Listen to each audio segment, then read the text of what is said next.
Hip hinge movements. So hip hinging becomes really important. Got to be able to make sure we can pick things up. And a lot of us don't hip hinge well. We go to bend over to pick something up and everything comes at the spine. I want to maintain this neutral position, butt out, and go through that hip hinge that way. So a lot of different ways we can work on our hip hinge. So we may use a TRX. So what I want to do is we're going to push in again, shoulders back, head back, push in, and then we're going to go soft knees and butt out and work on a little bit of a posterior weight shift. A little bit of bend in your knees. There you go. Push into the handles and then butt out. Good. And then back up. Okay, so it might be just as simple as that. Might be just that simple, nice, easy movement. Okay? Or we can also start to hip hinge other ways, right? So maybe we just work on kind of a good morning. So maybe we bring him here, so bring those arms in front. Okay, it's similar to where he might be in as a immobilizer. You can have him as a immobilizer. But now I want to start to work for him on this butt out, work on a hip hinge. So go ahead, soft knees, butt out. Okay, back up, a little more squat than I want to see. So I want to be more here. Like a good morning. We want to start to repattern this hip hinge down to feel a stretch in your hamstrings, and then come back up. It's better.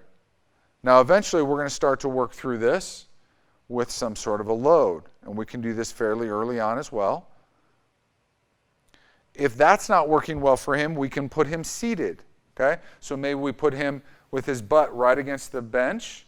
This may be a little high for him, but what we're going to do, go ahead and go right here. So now, same thing, soft knees.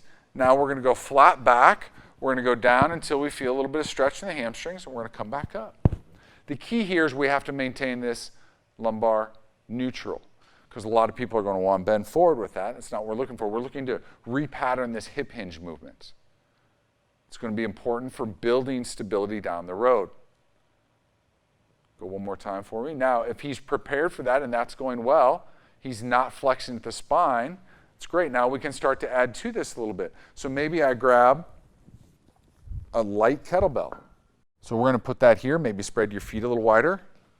Good. So now he's going to have hands in front, which is really no position difference in the shoulder between here and here. So now he's going to hip hinge, back flat, butt out, back flat. Good. He may not be able to get there, so here's what we can do.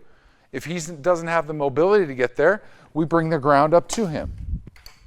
So maybe we just use a pad here. If we need to, I can use a box. Okay? He's going to grab that and go ahead and sit back up. Again, really safe position for that shoulder. Shoulders back, back flat, working on that hip hinge. And eventually that's going to get us into an RDL position. And so what I want you to think about this, because a lot of people go, oh, I don't know if I feel comfortable putting a load in that hand right now, but they're really comfortable with doing pendulums. Okay? There's really not that much of a difference. In fact, most people that I work with, if I do put a very light load in their hand with something like this, it actually feels good to them because we are unloading that shoulder. We're unloading that surgical repair that they may have had. So, and it also allows us to work on grip strength, which remember, grip strength is really correlated to the rotator cuff. So a little bit of a load in the hand, even early on, as long as it's in a safe range of motion, safe environment, becomes a really nice technique that's usually very comfortable for the patient and they manage well. So if this isn't enough, maybe I put another pad on top of it, or maybe I put a box in between his legs. So bring the floor up to him if he doesn't have that range of motion. Or maybe I put him on a different sized chair versus leaning against the table. But we want to start to repattern this hip hinging movement because that's one of our basic fundamental movement patterns that we want to look at.